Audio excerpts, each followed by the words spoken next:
is part 2 in a talk given by Tom Chesno, Don Huntington, Michael Sherman, and Michael Room.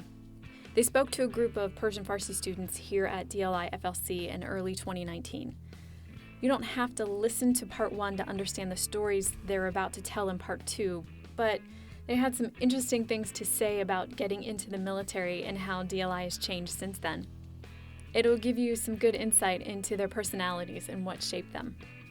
Now, to catch you up, Chesno graduated in Persian Farsi in 1968. The other three, that's Huntington, Sherman, and Room, they graduated the same language only 10 years later. Persian Farsi wasn't a well-known language at the time, so military linguists with their training were pretty scarce. Got all that? Now, on with our story.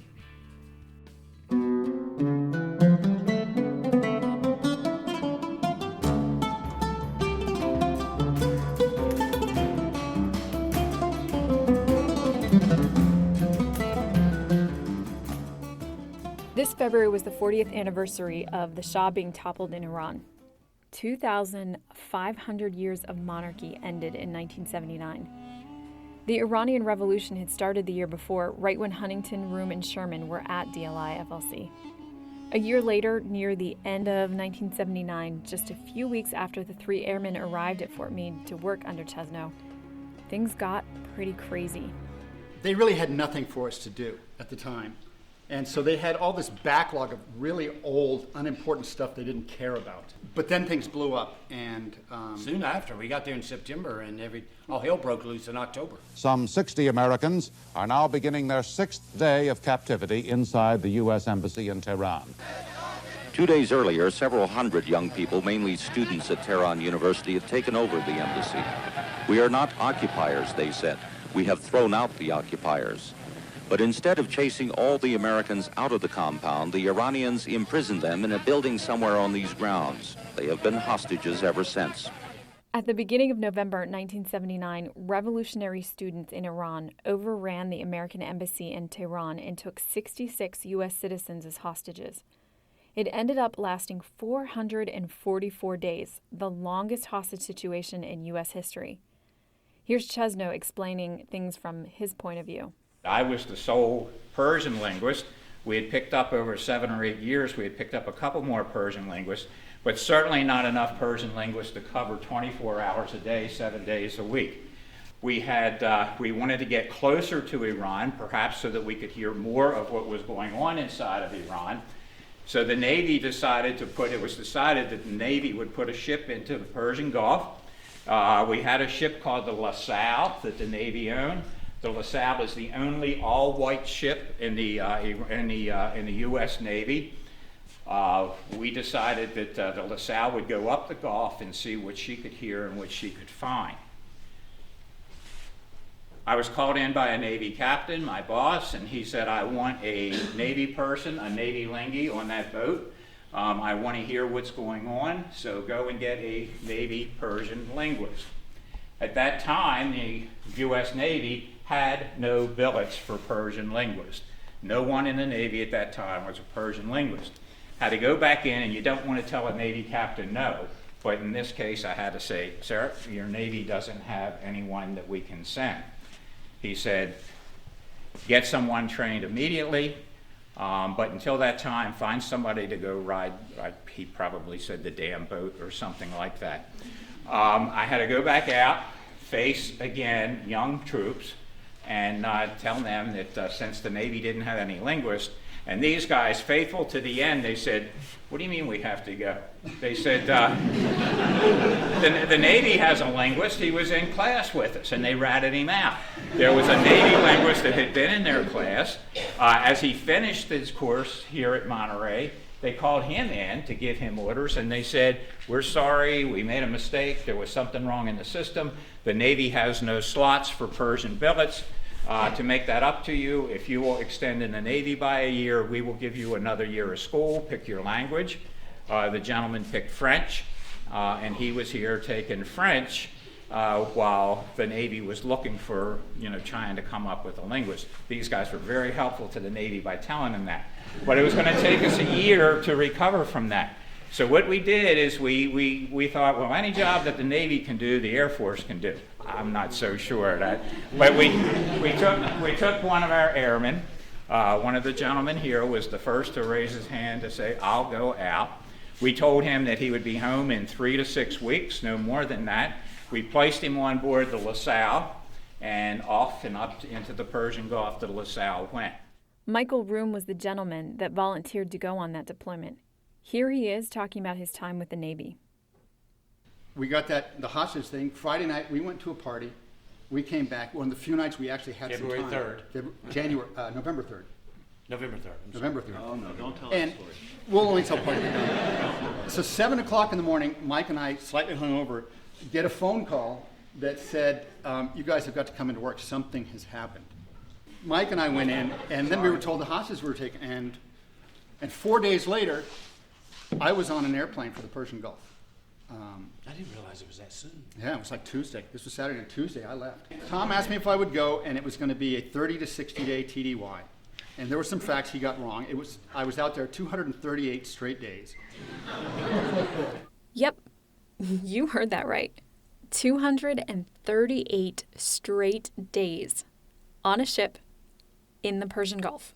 While Room was in Navy heaven, Sherman and Huntington were back at Fort Meade analyzing the data that Room was gathering. Chesno, meanwhile, was trying to get some relief for Room. Then, after Michael had been up there for his 3 to 6 weeks were up, about 6 months later, and as his ship was coming out of the Gulf, I went in to see the Navy captain again, and I said, sir, this is unfortunate. We now have a highly trained linguist. This is less than a year, or a little bit more than a year after leaving here. We have a highly trained linguist who is now coming out of the Persian Gulf because the LaSalle is being pulled out. I didn't know Navy jargon, and on that day, at that time, I was taught the word cross-deck. And they said that he would be cross-decked, which meant if the LaSalle was coming out of the Gulf, we were going to put another ship into the Gulf. Rather than Michael go on to shore and get some time on firm ground, they moved him over to the other ship, and he went right back up the Gulf where he had left off before. I saw no land. There was not one opportunity to be cross-decked because we always had the LaSalle, the Galloping Ghost to the Arabian coast, and one frigate or destroyer or something with us. Proud Pete. And every time the LaSalle would pull into Bahrain to refuel, they would say, oh no, not you. They're going to drink beer, not you. And I learned what a bosun's chair was. Navy people know what a bosun's chair is? What is it? They string a line between two ships and a chair. They pull you across in this chair, and you go underwater a lot. And the ships are The ships come together, they go down, and there's a wave, and you're underwater. And the other times, in Maryland. it was via helicopter. And it was like, don't touch things, you'll be electrocuted, you'll die. So, and that's all I did. I learned how to, for 3 days in a typhoon in the Indian Ocean, eat nothing but canned ravioli and peanut butter sandwiches because they couldn't cook food. Michael was asked to fly each day. We would put a helicopter up a couple times a week to go and see how close we could get to Iran so we could pick up more communications. As we went up there, it became a target-rich environment, as they say. There was an opportunity to hear things. I went to the Air Force on Michael's behalf, and I said, we have this young man who is flying missions now. He goes up in a helicopter every day. I need to get him flight pay. And the Air Force said, no, he's not flight qualified, so he can't have flight pay. And I said, but he's flying every day. And they said, no, he's not. So they would deny it, and we weren't able to get flight pay. I think we eventually got something worked out. After 8 months of working with the Navy in the Persian Gulf, Room came back and Huntington took his place. Here's Room talking about one of his few experiences being on land. My greatest memory is when I was cross-decked once. The ship I was on, the Richard E. Byrd, was leaving the Gulf, and I had to hook up with another ship in the port of Djibouti. And they left me there. Literally, the ship stopped in Djibouti. I got off with my duffel bag, and they sailed off. And I waited there for 10 hours for another ship to come in and pick me up. Just love this place. Like 197 degrees. And I remember I was dying. There was a guy coming by and selling Cokes. out of carrying a little styrofoam thing, and I bought a Coke from him. I tried to drink it, and it was room temperature. I mean, it was a 197-degree Coke. And I said, I can't do this. And I put it down, and he came over, saw I wasn't drinking it, picked it up, took another half-empty bottle out of his little styrofoam container, filled it up, put a cap back on, and stuck it in his. So I drank 17 generations of Djibouti backwater.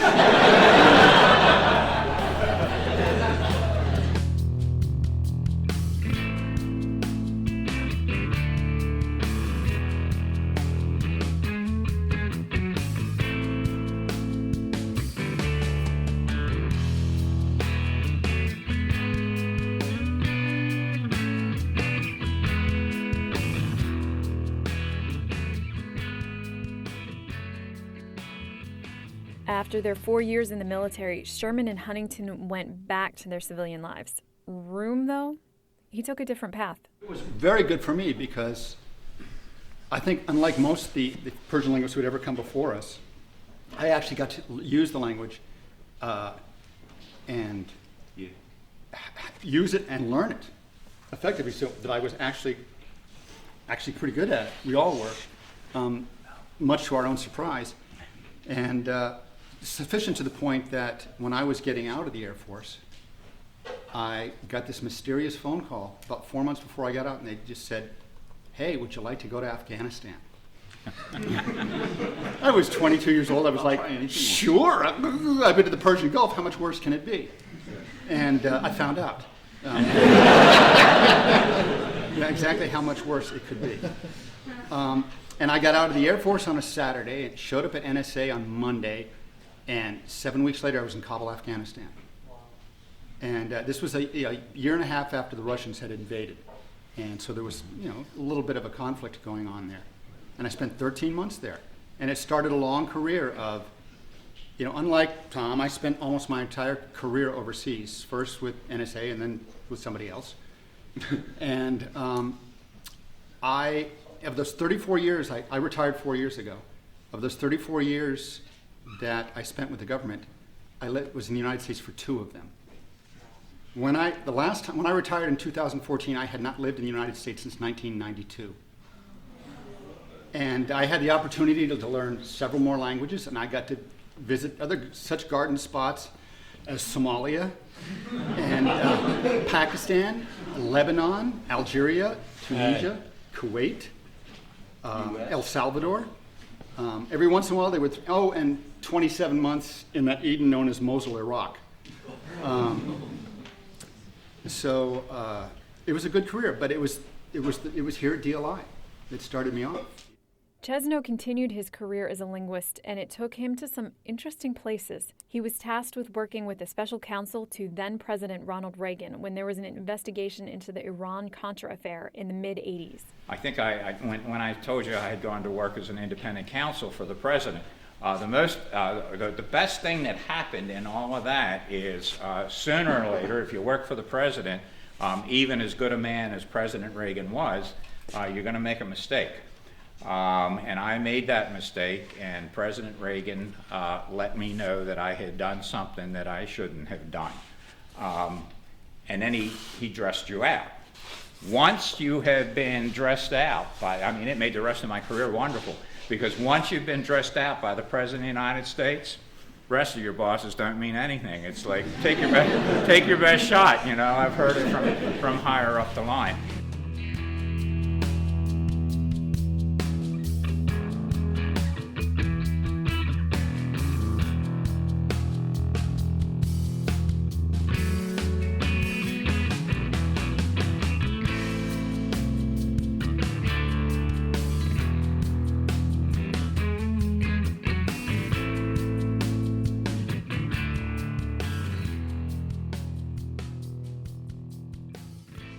With all that experience under their belt, Room and Chesno had some good advice to pass on to the DLI student. I mean, that's the best way to learn. It was we were just thrown into the fire and all of a sudden working a lot of hours and exposed to a lot.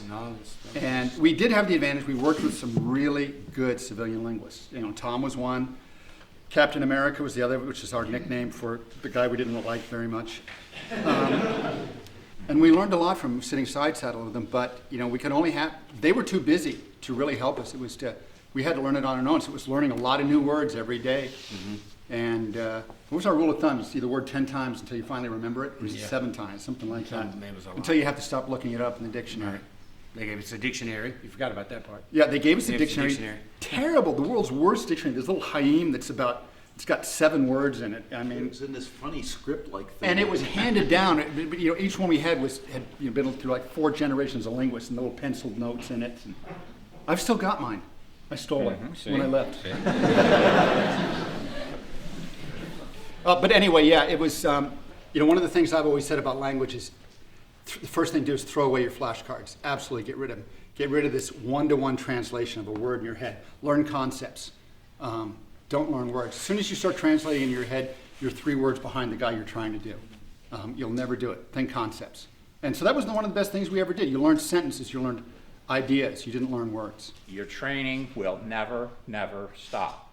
There's a lot of words out there in this language, and you need to learn every nuance of those words. You need to know what they look like when they're abbreviated, when they're cut short in a conversation. The best non-native linguist that I've ever seen, he did not go through school here. I'm not sure where. Maybe Les did get his training here. I'm not sure. 84-year-old man, still working for still works at NSA. And every morning he has 10 words taped to his shaving mirror. And he is still, at the age of 80, learning to use his dictionary and to go over his words. The other thing you have to learn is the culture of the country that you're going to be working with, the people that you're going to be working for, whether they happen to be allied Iranians with whom we deal, who live in our country, or whether they happen to be part of the current regime in Iran. So you have to know the culture. Don't think like an American when you are dealing with people who are not born and raised in this country and trained with our cultural background and diversity. I don't care how much Persian you learn here. I think the thing you're going to learn is friendship among classmates, and classmates that were 10 years apart.